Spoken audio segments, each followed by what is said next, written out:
a seemingly normal life descended into chaos. A woman who had it all, a loving family, a stable marriage, and a promising future, suddenly found her world turning upside down. She wasn't just any woman, she was a graduate in psychology, actively involved in social welfare, imparting the knowledge of Islam with a well known organization. Despite her education and efforts to help others, something dark was creeping into her life, threatening to take away her peace. What could have caused such a drastic shift? The woman began experiencing unexplained anger and frustration towards her husband, which puzzled both her and her family. She longed for a child, but doctors were left baffled, where there was no medical explanation for why they couldn't conceive. Her family sought Ruqyah, hoping for answers. But what could possibly have triggered such deep emotional and physical turmoil? What would you guess? Comment on what you think caused these issues, or if you have encountered a similar situation in your life or circle. Let us know. Maybe you're thinking that the tension was simply a result of stress or marital strain, perhaps the typical conflicts that arise while living with the in laws. After all, such tensions are common in family settings, and they might easily be mistaken for the source of couples' problems. Or you may think that an unknown medical condition was at play. But if that's what you're thinking, you would be wrong. There was something much more sinister lurking beneath the surface, and no one had suspected it. Share your thoughts if you have ever seen a similar case in your circle where something deeper was at play. In their very first Ruqyah session, something alarming happened. As soon as the first ayat of Surah Al-Fatiha was recited, she began vomiting. And that was not normal. Every time the Quran was recited, her body responded with the same uncontrollable reaction. It took 3 long weeks to stabilize her enough for a proper diagnosis. It was then that the truth was revealed. Her belongings had been used to do black magic upon her, intended to prevent her from having children and to destroy her peace. They had no idea who was responsible, but now they knew what they were up against.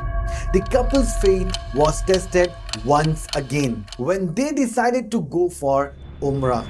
As they reached the Miqat, she felt a similar darkness gripping her. Her body became heavy, her legs unwilling to move, and the urge to vomit returned. Her family feared she wouldn't be able to make it to Mecca.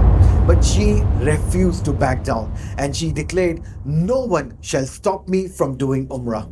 And then she asked Allah subhanahu wa ta'ala for help. She pushed forward despite feeling as though her body was being weighed down by unseen chains.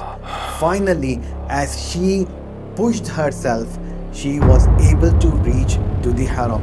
Finally, as she stepped into the haram, an extraordinary thing happened. With each step, she felt pins falling out of her feet, pins that had been embedded in her body through the black magic. And subhanallah, she was able to walk freely again, feeling lighter with every step. Her battle was not only against black magic, but also a fight for her spiritual and emotional well-being. The black magic had been meant to destroy her, but she chose to trust Allah subhanahu wa ta'ala and fight through the darkness. After her Umrah, she returned back home, and with the continued treatment, she was freed from all spiritual ailments, namely Ain, Hasad, black magic, and jinn affliction. But her journey wasn't over. The spiritual battle had left deep emotional scars, depression, and anxiety. To help her recover fully, we helped her with cognitive behavior therapy alongside the Ruqyah therapy. Slowly, the emotional chains were broken too, and by the end of her CBT session, she noticed something incredible. The light in her room that appeared to be dimmer had visibly grown brighter, symbolizing her recovery. Her story is a beacon of hope for those who feel trapped by spiritual ailments. The journey was long and painful, but it proved one thing. No matter how dark and hopeless a situation may seem, Allah's help is always near. With unwavering faith, she overcame what seemed impossible, breaking the chains of black magic and spiritual oppression. Her recovery didn't just bring back her peace, it reignited the light within her, reminding us all that true healing begins when one trusts in Allah subhanahu wa ta'ala. If she could rise from such depths, so can anyone else struggling with similar hardships. To see her testimonial, you may click on this video here.